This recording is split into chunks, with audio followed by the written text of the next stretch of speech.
A new episode, a new webcam setup.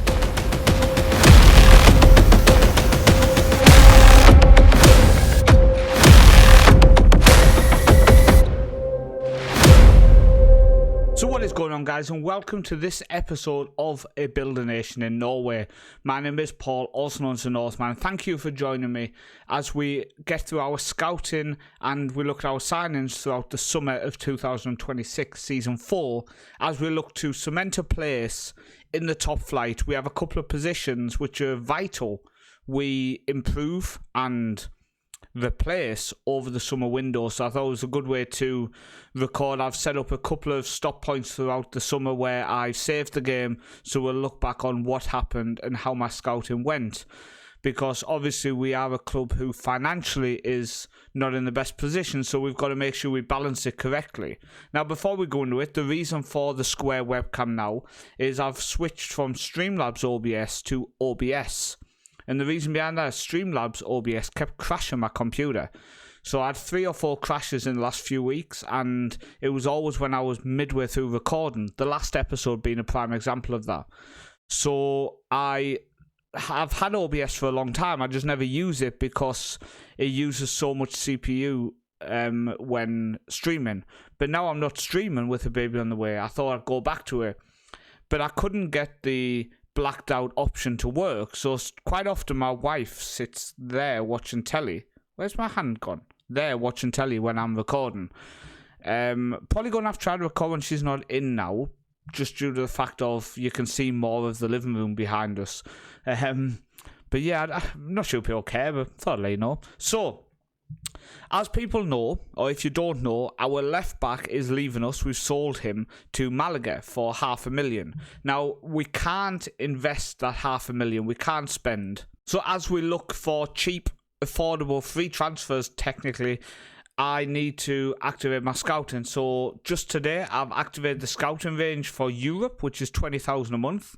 We are going to use it for, the hope is just June, and only spend 20,000 on that for the whole year now until next season, really. In January, I'll probably activate it again. Maybe we'll go into July if we have to, but I'd rather not. So I've set up 2 to start with. We're looking for a free left back. So as you can see, I've gone for left back, 3.5-star current, 3.5-star potential, with the maximum age of 22. Now, there's a big chance nobody with a 3.5-star rating is going to come back age 22 or under, because it's quite regular that they become current ability wise 23, 24, 25 age. But I'm taking a punt because we're on the 1st of June and I'll probably only run this for a week or 2 and then I'll try something different. We're looking in Europe with just a standard one because it'll work, it'll do the job. Further detail is contract expiring in 1 month because I'm looking for someone whose contract is out at the end of June. And we also could do with a new striker because we're not scoring goals, which we discussed in the last episode. Again, striker, contract expiring in a month, 4-star current, 4-star potential, and maximum age of 25 on him. So again, maybe it'll come back with someone, maybe it won't, but let's just see how that goes. Little side note here, 6 days later, we are now the 2nd highest in terms of youth players who are playing in the top flight of Norwegian football with 12. I think all of them are with us. It still counts. We still have 12 players who are in the homegrown quarter. Yeah, we're topping it behind Valerenga. So we'll take that. Happy days. But after 6 days, if we go on the recruitment focus, in left back wise, we have 24 potentials. We have 24 potentials here. Currently, knowledge is marginal, but it will improve. But I could start to work my way through them and have a look for some potential. Striker-wise, we have 18 potentials who, again, I can click on. We're starting to learn a bit more about them, starting to get most of the attributes on some of these people as well. Already, we stand to get a few. If I could pinpoint 3 or 4 out of them, I could end this scouting search and then go for something different to look for more players for that position. For example, a left back between the age of 25 and 30, just to get some options from that age range. The rankings for the clubs have come in, so the competition has moved up 2 places to 15th, which is nice. So really pleased with that, and we've gained a Champions League spot. You can see now we have one team in the second qualifying round of the league and one team in the championship playoff round, which was in the second qualifying round. So that's a big jump up. Only one match gets you into the group stage now. And we have one team in the third qualifying round of the Europa League where was none. So really pleased with that. Qualifying places, as you can see here. So one from the league path, one champions. We have one in the third qualifying round. Then we have two teams in the Conference League. So totaling up to 5 teams from our 16-team league, which is quite nice. So the new striker has ended after 15 days. I did add a couple on the shortlist who we keep an eye on, but obviously we'll reveal transfers in a bit. In terms of active, I now have a Norwegian youth one going because we have brought in a new scout. He is a Norwegian scout with the idea that I want to try to look for more Norwegian youngsters under the age of 18 who have the potential to come into our club. Maybe we can pick them up on a free. Maybe we spend £1,000-2,000 here and there on these players, but it's a hope we can pick up some gems which we might miss if we didn't do it quickly. In terms of the left back wise, you can see a lot of the in progress ones have gone and there's only 2 near matches. So if we hadn't gone through the in progress 7 days ago, we'd have missed all of them and potentially missed out on someone who maybe our scout didn't think was good enough, but we did. So we are now on the 4th of July in this search for players. And as you can see, we've completed the left back on a free, we've completed the new strikers, and the Norwegian youth one was completed as well. We are now looking for 3 kids, which could be taken the wrong way. So we're having to look for some proper youngsters who maybe have some talent. We are looking for Norwegian youngsters again now, hopefully diving deeper and finding more. 30 in progress at the minute in here. So hopefully we can stumble across a few. And we are now looking for completely free transfer players because we are past July. There's a chance some proper good free transfers pop up. Players like this guy here, Adam Mayer. He actually looks quite decent.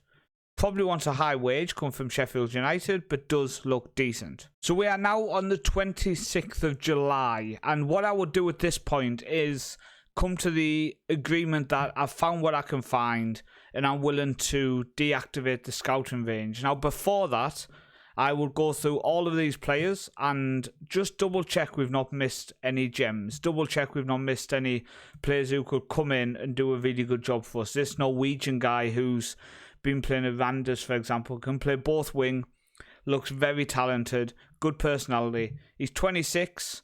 We do have quite a few wingers, but he looks okay.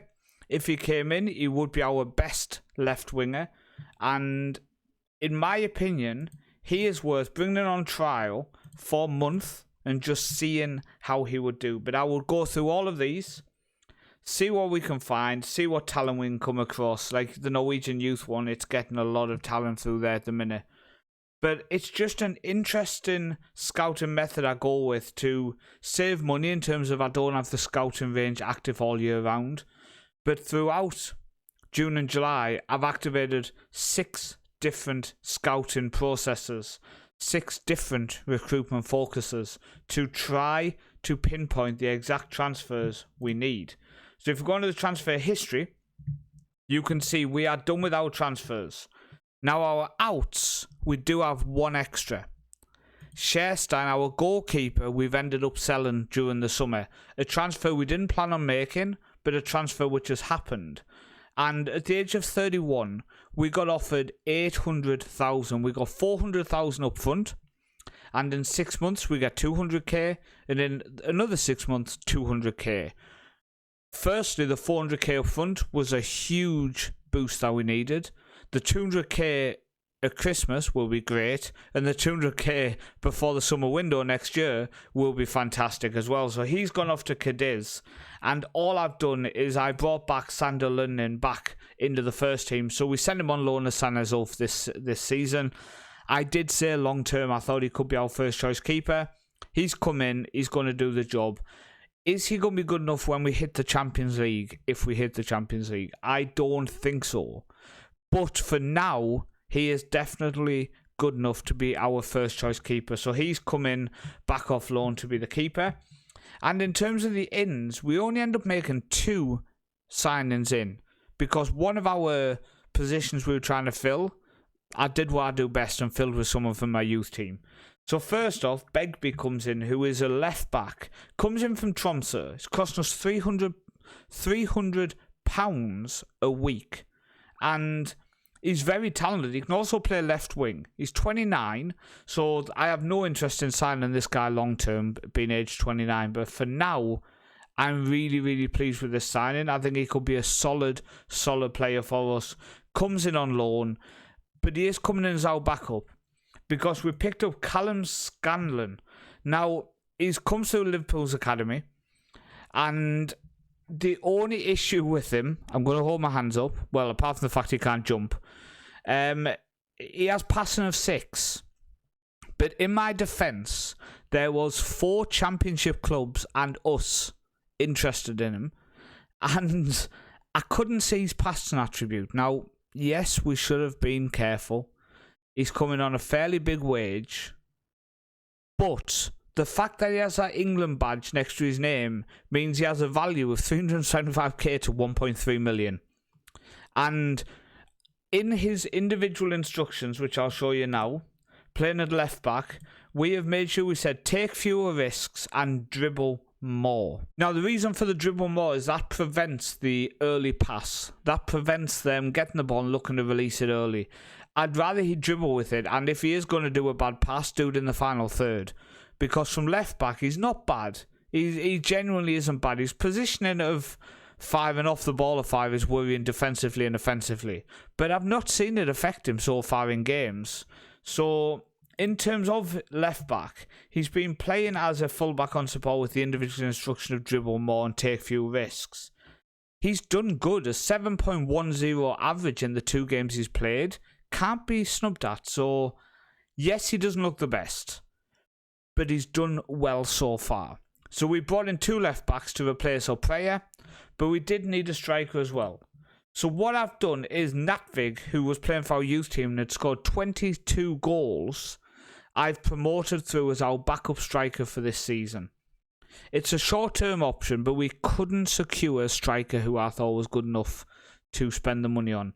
So he's come in as our backup striker for this season. He's came off the bench twice in the league and already scored his first competitive goal. So I'm really pleased with that. And Jonas Orne is going to go out on loan to FC Eindhoven for the season, where he is going to be a key player.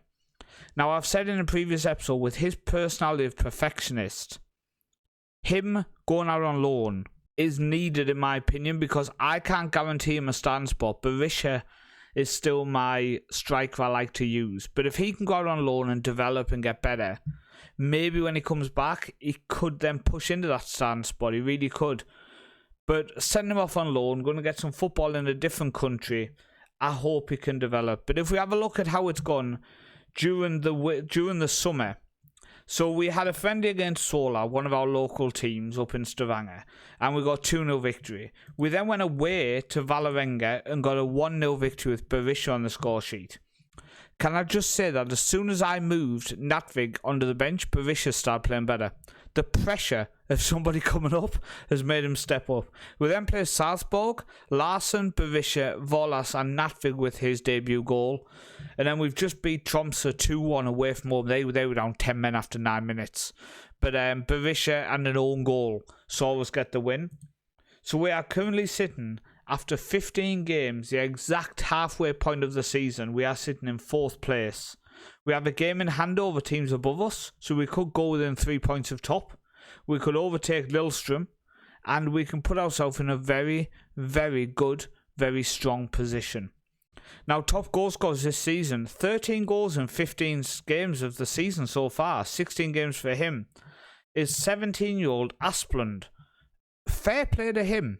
Fair play to him. 13 goals. We've got 10 goals here for a 22-year-old striker from Odd. And then you've got Silla here from Salzburg, who is a 26-year-old French striker who has 10 goals as well. In terms of assists, Orsa from Odd has 8 assists, so fair play to him, central midfield. Now, I guess the unfortunate thing is we don't have a player at all in them records. So if we have a look at this, if I just right-click and auto-size all columns, our top goal scorer with 6 goals is Berisha. 13 starts, 6 goals. Then Midskogen with 3, Krog with 2, Larsson with 2, and Gudmundsson with 2. In terms of assists, it's Fanny with 3, and Volas, and also Gudmundsson with 3 apiece. Nobody's scoring a lot. Nobody's getting a lot of assists. When you look at these attributes, when you look at the stats of 6 goals, top goal scorer, then 3 assists, top assist 3, you wouldn't think this was a successful team, but we are playing good football. We are winning games. We are in 4th place in a league where we were 700-1 favourites to get relegated. We are developing a young, hungry, exciting team. And honestly, I can't criticise them. I'm genuinely loving the young, quality squad we are putting together. In the next episode, we'll have a live comedy. We'll be back next episode, but I just want to do a couple of episodes where there was a lot of focus on what I'm doing and how the team has been doing. So hopefully you have enjoyed them. Thank you so much for watching. I've been Paul, also known as Northman, and I'll see you next time.